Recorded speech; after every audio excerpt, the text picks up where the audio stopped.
Salut tout le monde, bienvenue sur Rose Jeu, ici Sarah et aujourd'hui vidéo un peu spéciale parce que je réponds à vos questions. Alors, vous avez été beaucoup plus nombreux que ce que je pensais à m'en envoyer, que ce soit sur YouTube ou sur Instagram, et donc du coup merci du fond du cœur et ça me fait mais trop plaisir. Mais du coup voilà, on a environ une 60aine de questions, donc je vous conseille de vous installer très confortablement. Prenez-vous une boisson, je me suis fait un petit thé, vous me connaissez, pour l'occasion. Je me suis dit que j'avais vraiment envie que ce soit une forme de vidéo hyper chill, où on va juste papoter ensemble, donc installez-vous bien. Je vous propose de commencer parce que la vidéo risque sûrement d'être un peu longue. On y va, c'est parti.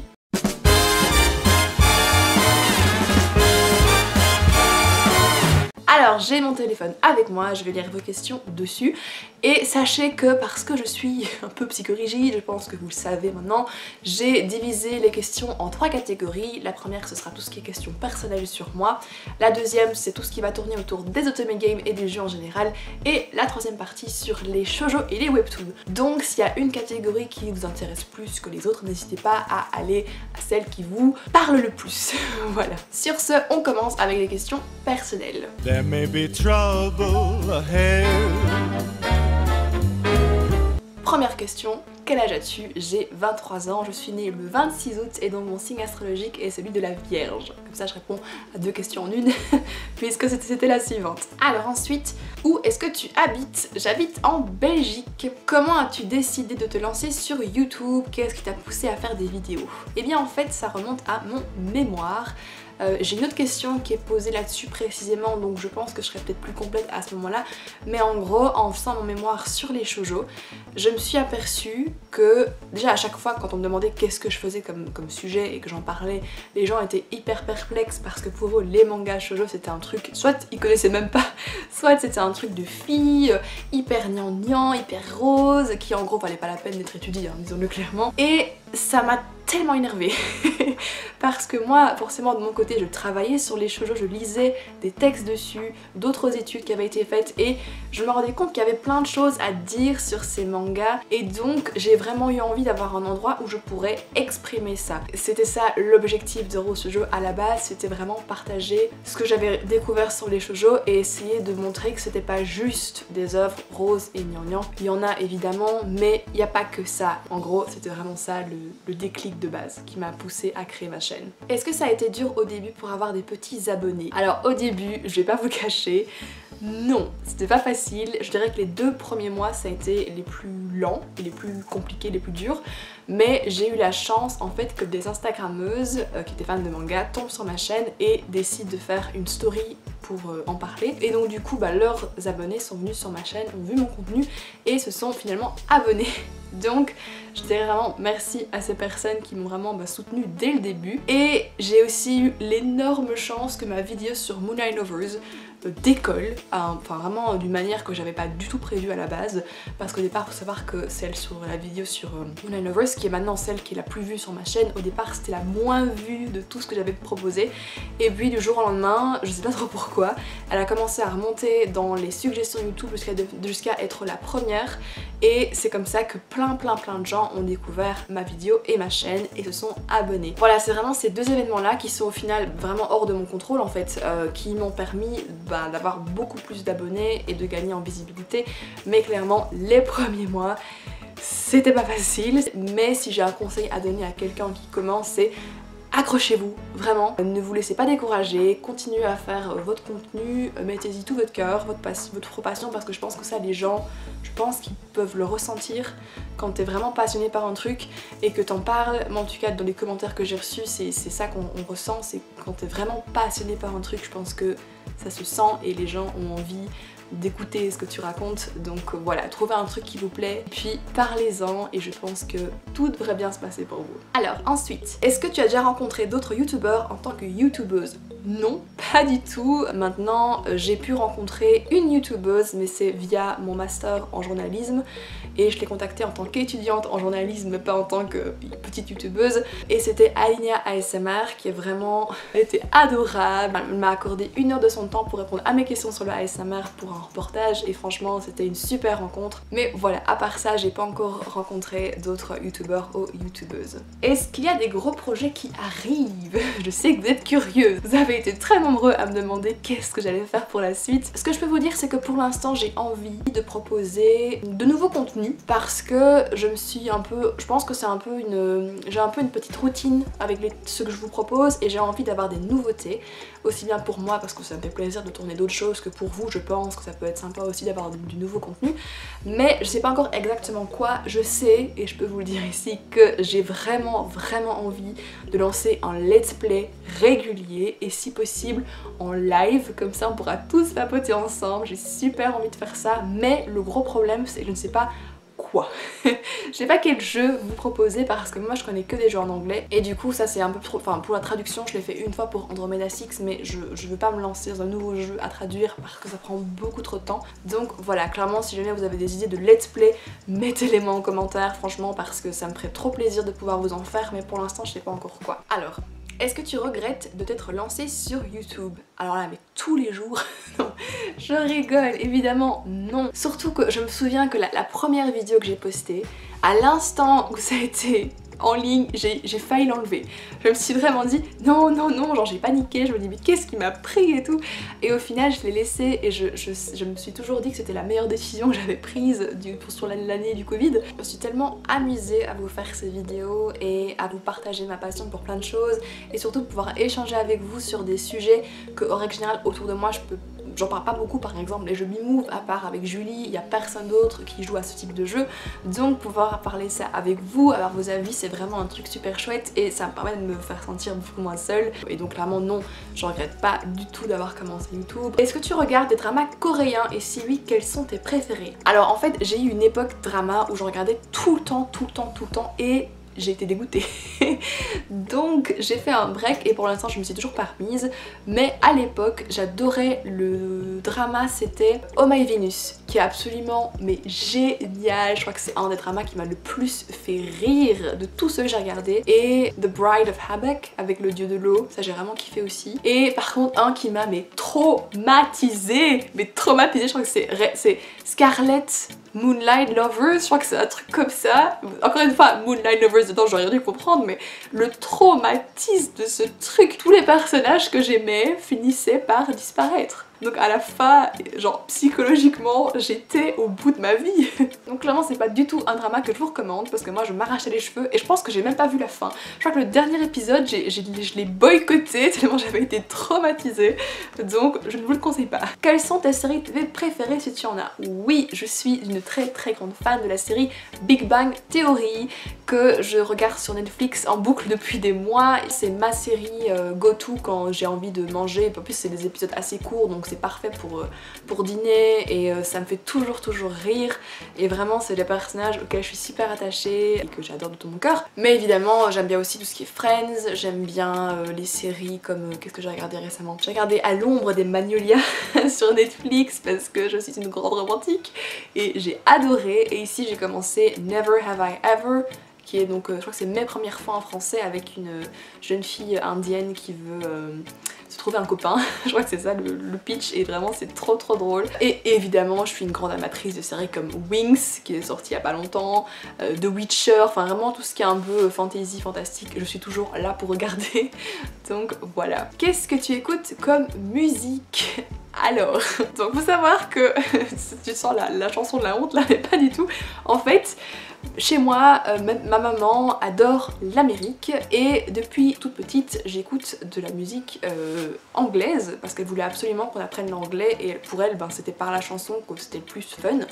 Et donc j'ai commencé à écouter des chansons anglaises américaines depuis toute petite. Et j'ai notamment développé un gros coup de cœur pour la musique country.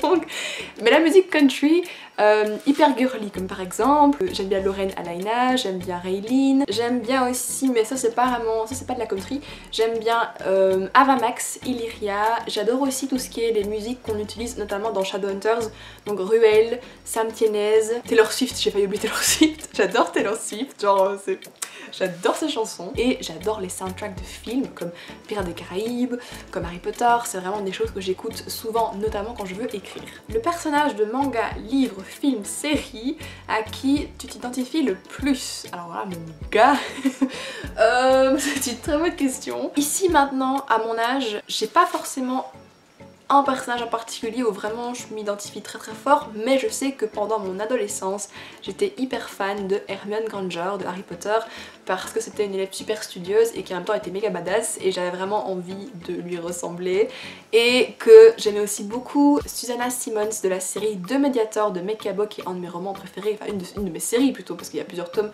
préférés de tous les temps, et c'est une héroïne super badass qui a beaucoup d'humour, qui combat des fantômes. C'est vraiment, voilà, je pense que c'est deux héroïnes qui m'ont vraiment marqué et que j'admirais beaucoup. N'hésitez pas vous à me dire qui est-ce que vous prendriez parce que franchement je trouve que c'est une question super intéressante. Oh mon dieu, qui sont tes bad boys préférés? Alors là, je pense en tête de liste, il y a probablement celui qui m'a le plus marqué, c'est Damon Salvatore de The Vampire Diaries. Est-ce que c'est une surprise? Non, pas trop je pense, mais je crois que c'est vraiment le premier personnage masculin bad boy que j'ai vraiment adoré. J'étais fan de lui dès qu'il était à l'écran, genre je poussais des cris, de joie dans le fauteuil. Mes parents se demandaient ce qui se passait, mais vraiment Damon, tellement de charme, tellement d'humour, tellement sexy, genre c'est vraiment le bad boy par excellence pour moi. Et sinon qu'est-ce que j'aime bien? Adrian Ivashkov de la série Bloodlines de Richelle Mead. C'est un vampire, encore une fois, est-ce que c'est une surprise? Non. C'est un vampire qui est tellement sexy, il y a beaucoup de charme et c'est un vrai sucre à la fin. Je l'aime de tout mon cœur et je pense que c'est mes deux bad boys préférés. Je vais partir sur ces deux-là, c'est mes deux préférés. Alors, quelles sont tes inspirations? Je dirais pour l'écriture, parce que vous savez que j'adore écrire, ou pas, mais j'adore écrire. Eh bien, j'adore Abby Emmons, c'est une youtubeuse qui fait des vidéos sur l'écriture. J'adore ce qu'elle fait, c'est vraiment super inspirant parce qu'elle fait un podcast avec sa sœur notamment sur l'écriture et c'est vraiment un truc que j'adore mettre en bruit de fond quand je me lève le matin, et je pense que c'est tout. Mon métier idéal, alors si seulement je l'avais un. Et je trouve qu'il y a beaucoup de pression en fait pour trouver le métier, trouver ce que t'as envie de faire, trouver ta voie, et clairement c'est pas facile du tout parce que je pense qu'on change tout le temps en fait. Moi en tout cas je suis, par rapport à quand j'avais 18 ans, je suis tellement différente et je veux pas la même chose, donc clairement trouver le métier qui durera toute ta vie, c'est pas possible je pense. Enfin honnêtement, allez, à l'époque de nos parents peut-être, mais moi je sais que ce sera sûrement pas le cas, donc je dirais que j'aimerais trouver des métiers qui me conviennent au moment de ma vie où j'en ai besoin, et puis surtout un métier où je peux être heureuse en tout cas, parce que faire un boulot tout le temps pendant très longtemps où je fais ça juste pour gagner de l'argent et avoir aucun plaisir à m'y rendre, je pense que je vais pas pouvoir le supporter très longtemps. Au final je pense que je vais faire ce que je peux. Je pense qu'on fait tous ce qu'on peut et je vous souhaite à tous, à moi aussi, d'être heureux. Ton ou tes rêves? Un de mes plus grands rêves c'est de pouvoir publier un roman, et sinon j'aimerais trop pouvoir visiter le Japon. J'aimerais tellement. C'est vraiment quelque chose que j'adorerais faire, mais aussi voyager dans d'autres pays, et j'aimerais aussi, si possible, aller m'installer à Édimbourg plus tard parce que c'est ma ville préférée de tous les temps et j'aimerais beaucoup pouvoir quitter la Belgique pour pouvoir m'installer dans un pays où on parle anglais et on prend le thé à 4 heures. Ce serait un pays de rêve pour moi. Donc voilà. Alors, si tu pouvais te réincarner en un personnage de jeu, qui choisirais-tu? Alors là... je ne sais pas, c'est des questions super dures. Personnage de jeu en plus, parce que forcément les héroïnes d'Otome Game en règle générale elles sont pas hyper ouf, j'ai pas forcément envie de me regarder en elles. Hashtag la meuf d'Eldaria, merci. Peut-être l'héroïne du jeu Tales from the Borderlands que j'ai adoré, je sais pas plus comment elle s'appelle mais c'était une meuf badass. Peut-être ça. Si tu pouvais te réincarner en un personnage de film ou de série, qui choisirais-tu? Peut-être Hermione Granger de Harry Potter, parce que comme ça je pourrais enfin faire de la magie. Mais j'aime bien aussi peut-être Elena de Vampire Diaries. J'aime pas du tout son personnage, mais si je peux être moi-même dans la série et avoir Stéphane et Damon, je pense que je serais bien. Qu'est-ce que vous me faites dire franchement? Alors, si j'avais une seconde vie, qu'est-ce que tu ferais? Alors, bonne question, c'est vraiment des très bonnes questions mes amis, hein. J'aimerais en tout cas, si j'avais une seconde vie, peut-être pas forcément en termes de qu'est-ce que je ferais, mais ce que j'aimerais c'est être peut-être moins anxieuse et plus profiter de l'instant présent. C'est quelque chose que que j'essaye de faire depuis pas très longtemps et j'ai eu l'habitude de beaucoup m'inquiéter pour le futur, et donc j'aimerais vraiment pouvoir, peut-être si j'avais une seconde vie, être une personne hyper chill, hyper relax, qui vit à fond dans l'instant présent et qui se pose pas 36 000 questions comme je le fais très souvent. Ma lecture du moment, Harry Potter. Parce qu'en fait, En ce moment je travaille beaucoup pour mes cours et quand je rentre je suis crevée et donc du coup j'utilise Harry Potter parce que vu que je l'ai déjà relu 500 fois et que je connais l'histoire, je peux lire ça et m'endormir très facilement. Ce qui n'est peut-être pas un super compliment pour l'auteur, mais voilà, c'est une série de livres que vraiment je relis en boucle quand je veux m'endormir hyper facilement. Au niveau manga, j'ai lu, je crois que c'est Héroïne malgré moi, qui est vraiment pas mal du tout et je compte vous en parler bientôt. Ensuite, quelle est ta couleur préférée? C'est le rose, c'est pas une très grande surprise je pense, mais c'est rose. Quelles sont tes autres passions que les shoujo et les jeux de drague? J'adore voyager, c'est une de mes grandes passions. Même si bon ici depuis un an je suis clouée à terre parce que Covid, mais à la base j'adore découvrir de nouveaux pays, découvrir la gastronomie, là, du moins quand je dis gastronomie c'est les cakes et les desserts, les trucs bien gras et salés qu'on voit en rue vous savez.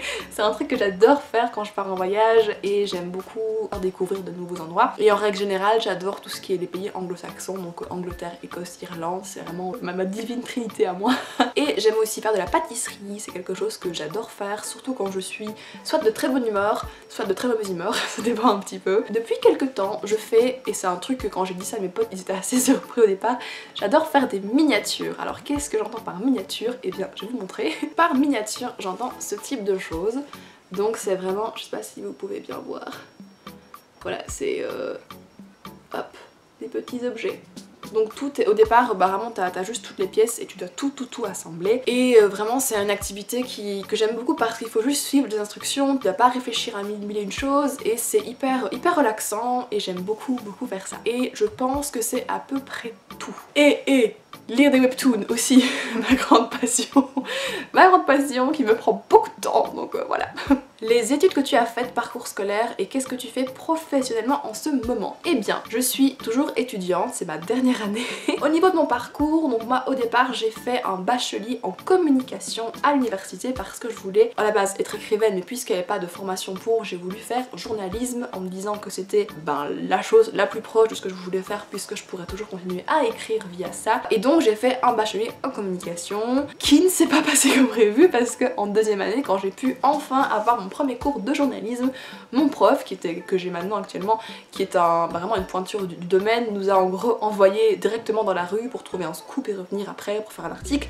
Sauf que moi à l'époque j'étais une jeune fille extrêmement peu sûre d'elle et encore très anxieuse et j'ai paniqué les gars, j'ai paniqué. Le mec il m'a plus jamais revue après ce cours là et j'ai décidé de changer d'option, donc j'ai été vers l'édition et les métiers du livre. Ce qui a fait que quand ça a été le moment de choisir mon master, j'ai choisi le master en édition et métiers du livre.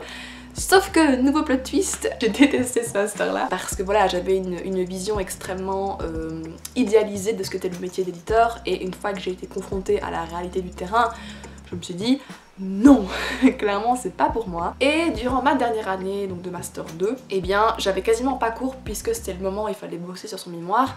Et j'ai une pote qui fait de la radio, donc c'est la radio de l'université, qui m'a fait tiens écoute, j'anime une émission, on est super chill, c'est des chroniques sur les mangas, les jeux vidéo, les séries TV, et si tu veux, tu peux venir avec nous, puisqu'ils cherchaient des chroniqueurs et que moi forcément j'avais un emploi du temps extrêmement large. Donc j'ai dit oui.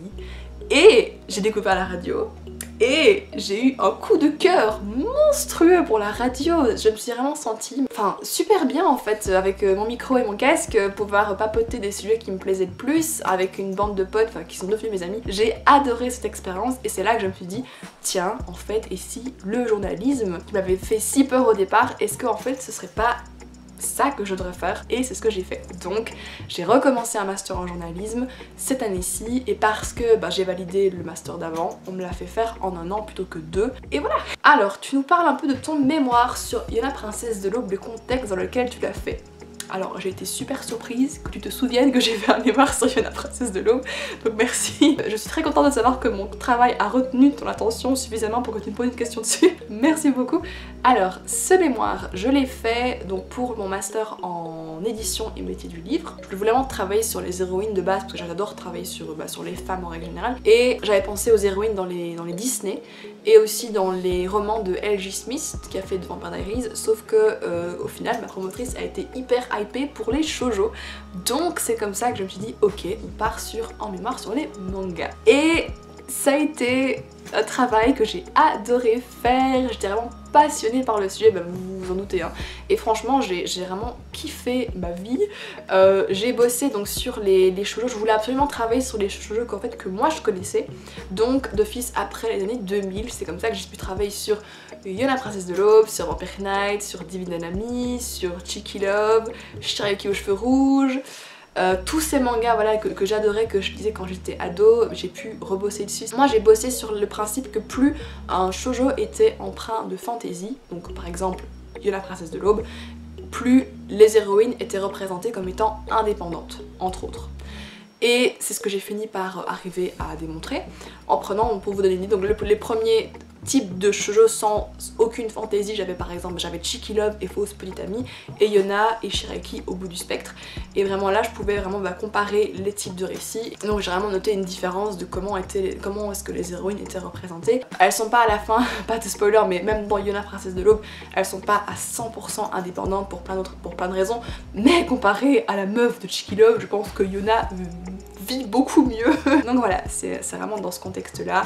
Et voilà, comme je l'ai dit, c'est vraiment un travail qui m'a passionnée, même s'il y a eu des hauts débats, hein. Clairement il y a eu des fois où j'avais envie de jeter mon PC par la fenêtre, mais clairement je pense que j'ai eu la chance de pouvoir travailler sur un sujet qui me tenait vraiment beaucoup à cœur, et déjà ça c'est un très grand motivateur, et c'est une super expérience, et j'adore ce que j'ai fait. Est-ce que tu vends des mangas sur Vinted? Non, pas pour l'instant. À quel personnage, manga, webtoon, otome ressembles-tu le plus mentalement?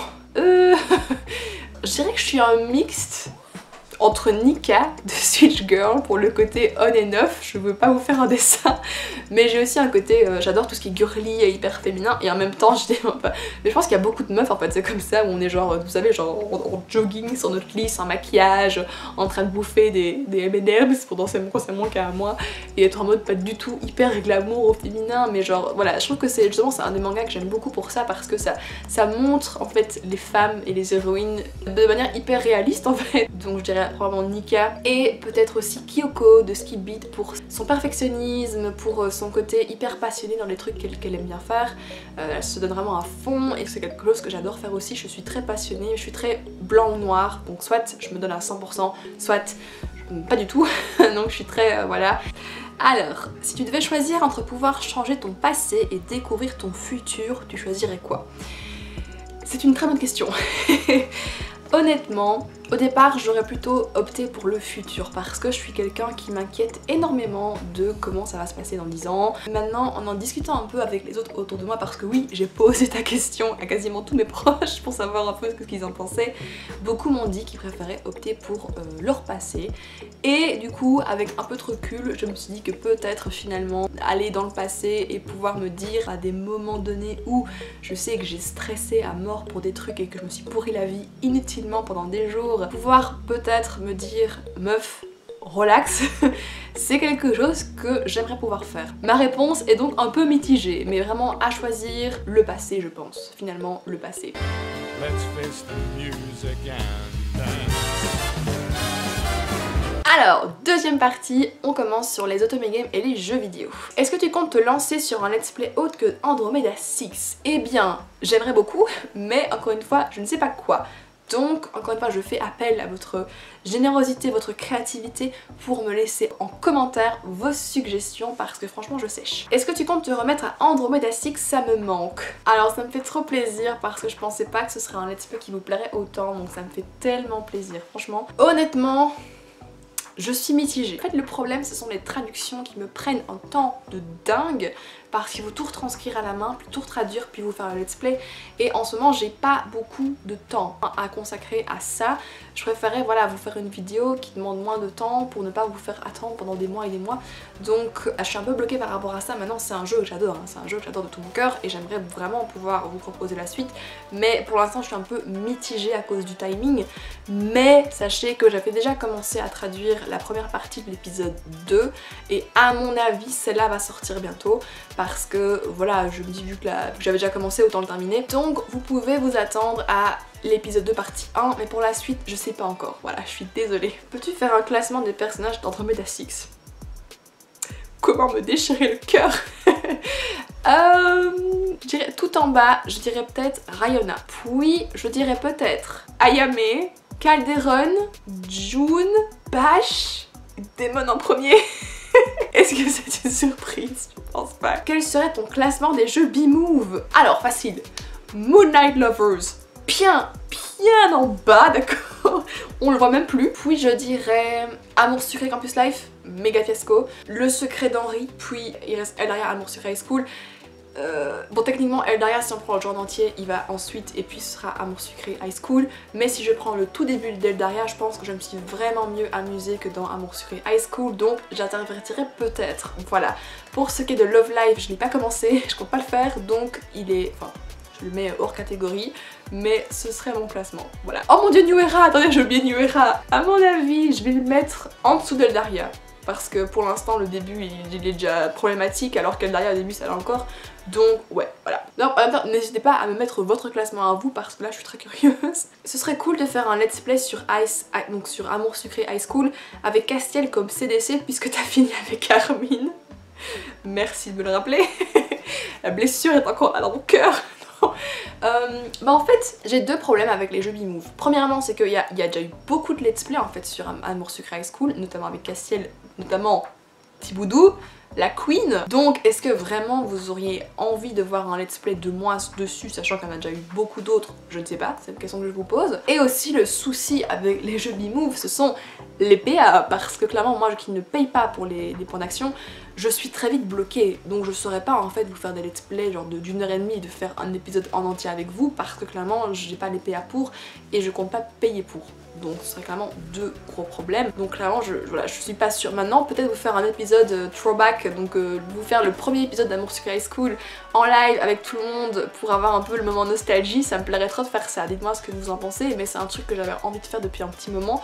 Donc si ça vous plaît, n'hésitez pas à me le dire. Quel jeu comptes-tu nous faire découvrir? Eh bien, en fait en tant que let's play, ça je sais pas, mais en tant que vidéo comme je fais parfois du style 6 raisons d'adorer tes jeux, j'avais pensé vous parler de Sweet Elite que j'ai découvert grâce à l'une d'entre vous et merci parce que c'est tellement chouette. J'avais aussi pensé vous parler de Idols parce qu'il y a plusieurs personnes qui me l'ont conseillé en ne réalisant pas que je le connaissais parce que j'en parle pas beaucoup sur la chaîne, mais j'aime beaucoup Idols, donc peut-être leur faire une petite vidéo de tribute comme on dit en anglais, ça pourrait être sympa. Et j'avais aussi pensé à When the Night Comes qui est vraiment très chouette. Je vous en dis pas plus, mais probablement ces trois là si je devais vous en faire. Et enfin, quel est ton personnage préféré, tout jeu confondu? Ça va peut-être vous surprendre, mais c'est Geralt de Rive de The Witcher. Donc Geralt, le sorceleur. Oh là là, j'ai tellement de bons souvenirs avec ce personnage parce que j'ai fait The Witcher 3 avec mon frère en été quand c'est sorti et j'ai vécu le meilleur été de ma vie. Clairement tous les soirs on joue avec ça et Geralt, genre quel homme.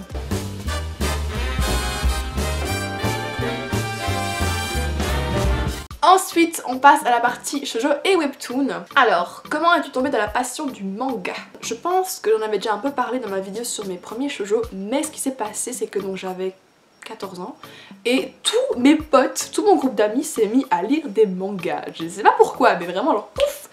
Tous se sont pointés avec des shoujo ou des shonen selon leur goût et moi je n'en lisais pas du tout et du coup j'étais un peu, je me sentais un peu exclue des grandes discussions, des grands débats à midi sur tel ou tel autre personnage et donc ma meilleure pote de l'époque qui elle lisait Vampire Knight m'a dit tiens bah si tu veux essaye et du coup puisque à la base j'adorais les histoires de vampires et que j'ai vu que c'était en manga de vampires, je me suis dit ok je peux pas me tromper. Et j'ai adoré Vampire Knight, ça a été le coup de foudre de ma vie et du coup c'est comme ça que j'ai commencé les mangas et les shoujo plus particulièrement et donc voilà. Mon shoujo préféré, ça se joue clairement entre Yona Princesse de l'Aube et bon, enfin, le premier ou la première qui me dit que ça se joue surtout entre les abdos de Hack et de June, vous sortez les gars, même si c'est à moitié vrai. Mais non, j'adore cette histoire-là, j'adore ces personnages, donc clairement c'est deux là. Quel a été ton premier shoujo? Vampire Knight. Quel est ton personnage masculin et féminin préféré dans tout manga confondu? Personnage masculin, Hack. Hack de la princesse de l'eau, genre... je suis en admiration devant cet homme parce que c'est un personnage mais tellement gentil et qui est tellement loyal, qui va tellement tout le temps aider les autres et qui est vraiment mais hyper protecteur et tellement chou. Je l'aime d'amour, donc clairement ce serait Hack. Et au niveau du personnage féminin, au niveau des héroïnes, Kyoko, Ogami de Ski Beat, parce que vraiment c'est une héroïne hyper badass et j'ai beaucoup d'affection pour elle. Pour toi, quel est le shoujo méconnu qui mérite bien plus? Peut-être le manga Mars.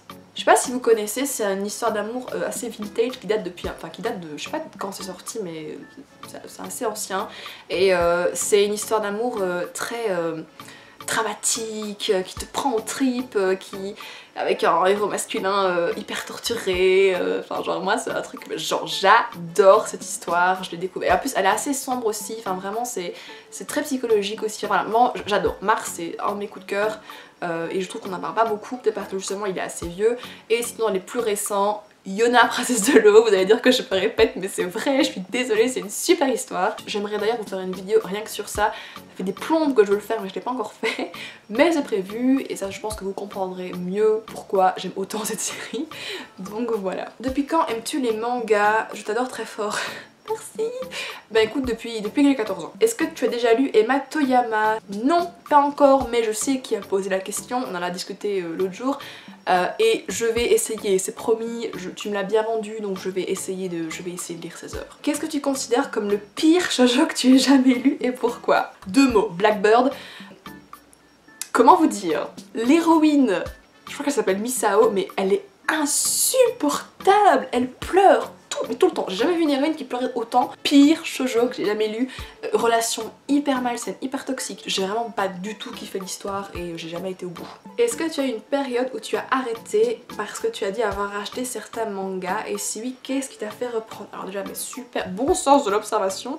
Mais oui, en effet, quand j'étais en dernière année en secondaire, donc j'avais 18 ans, en fait pendant un an j'ai quasiment plus de mangas et du coup je pensais que ça m'était passé et j'ai revendu quasiment tous mes mangas. Et puis pourquoi j'ai repris? Tout simplement parce que j'étais à l'université et en communication il y avait tout le temps des livres à lire, des gros livres bien chiants. Et quand je rentrais le soir, j'avais plus envie de lire les livres que j'aimais lire de base, donc tous les gros bouquins fantasy en anglais, etc. Et un jour, parce que je savais pas trop vers quoi me diriger, j'ai commencé l'anime de Divine Anami et je suis tombée amoureuse de l'univers et je me suis fait ok, je vais acheter les mangas. Et c'est comme ça que j'ai recommencé ma collection de mangas avec Divine Anami et je suis vraiment retombée dans le monde du manga parce que pouvoir lire des formats beaucoup plus courts que les gros bouquins que j'avais l'habitude de lire, ça m'a fait énormément bien et c'est comme ça que j'ai repris tout simplement. Pour toi, qui est le shoujo boy le plus hot? Hack! Qu'est-ce que vous voulez que je vous dise? Hack! Voilà, je vais mettre une photo là et voilà, est-ce que j'ai besoin de rajouter quelque chose d'autre? Non! As-tu lu Sub-Zero et I Love You? Oui, absolument, mais au départ, autant j'ai adoré le début, autant vers la fin, surtout pour I Love You, je trouvais que ça devenait vraiment long et j'ai un peu décroché. En fait, je pense que directement, une fois que je dois attendre pour les nouveaux épisodes aussi dans les webtoons, j'ai tendance à pas mal décrocher, mais clairement, Sub-Zero, design magnifique, c'était vraiment mais waouh, et le mec... canon de chez Canon. As-tu lu Shadow House? Si oui, quel est ton avis? Je ne l'ai pas lu, désolée. Qu'est-ce que tu as pensé du manga Le Garçon d'à côté? Perso, j'ai adoré. Eh bien, moi aussi, figure-toi, c'est vraiment un shoujo que j'adore parce que c'est des personnages qui sont assez atypiques et plutôt différents de ce qu'on voit d'habitude. Haru, il est tellement chou et j'ai vraiment beaucoup adoré l'humour qui est très souvent présent, notamment grâce à ce personnage là. Clairement c'était une super découverte et d'ailleurs ça m'a trop donné envie de le relire, donc merci à toi. Si tu pouvais aller dans un manga prendre la place d'une héroïne, tu choisirais lequel? Ça veut dire que je me répète tout le temps, mais Yona, princesse de l'eau. Tout simplement, j'aurais plein de dragons super sexy à mes pieds, ce qui a besoin de développer plus, je pense pas. Est-ce que tu as lu le manga I Fell in Love After School? Voilà, oui. Oui, je l'ai lu il y a pas longtemps en plus et je vais faire une vidéo sur ce manga là, sur Héroïne malgré moi et sur Stray Cat and Lemon Sky, je crois que c'est ça, bientôt. Donc je vais me réserver pour ce moment là, mais sache que j'ai vraiment beaucoup aimé et que ça m'a beaucoup rappelé Waiting for Spring, qui pour moi est un peu dans la même, enfin qui dégage la même atmosphère, je sais pas si ça vous parle, mais je trouve que ça fait très doux et très posé comme ça, donc ça m'a beaucoup fait penser à Waiting for Spring que j'aime beaucoup. Oh mon dieu, un Kiss Mary Kill. et un Kiss Mary Kill extrêmement difficile. Hack, Hattori de Free Basket et Kurosaki de Dengeki Daisy, Kiss Mary Kill. C'est très cruel. Je pense que je vais tuer Hattori. Tristesse. Je vais embrasser Hack. Je vais pas l'épouser parce que là de rien, Hack, autant je l'idolâtre, je le trouve extrêmement sexy et tout, autant je pense qu'on n'a pas beaucoup de points communs parce que voilà, moi j'aime déjà moi j'aime pas la nature, j'aime pas les camper dans les boîtes, comme lui il fait tout le temps avec l'amour de dragon, donc clairement non.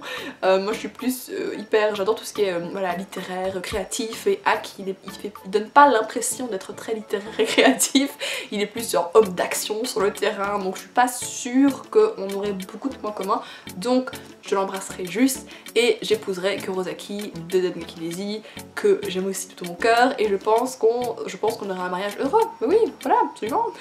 Et enfin, dernière question, as-tu des shoujo sexy à conseiller, sans scène olé olé, mais qui donnent des frissons?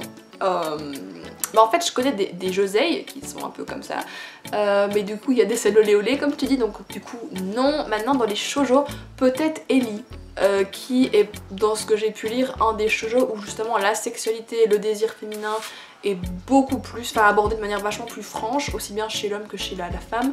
Il y a pas mal de scènes hyper cute et en même temps un peu sexy aussi, donc mais voilà, encore une fois c'est un shoujo donc faut pas non plus trop s'emballer, mais pour moi je pense qu'il répond bien à ta demande. Et voilà, on est à la fin de cette FAQ, merci du fond du cœur si vous êtes encore là parce que je sais que c'était une longue vidéo, donc merci de m'avoir écouté vous raconter ma vie en fait finalement. Je vais pas vous faire une outro trop longue parce que je pense que la vidéo est déjà bien assez, donc je vous dis tout simplement à la prochaine, je vous fais plein de bisous et voilà, ciao!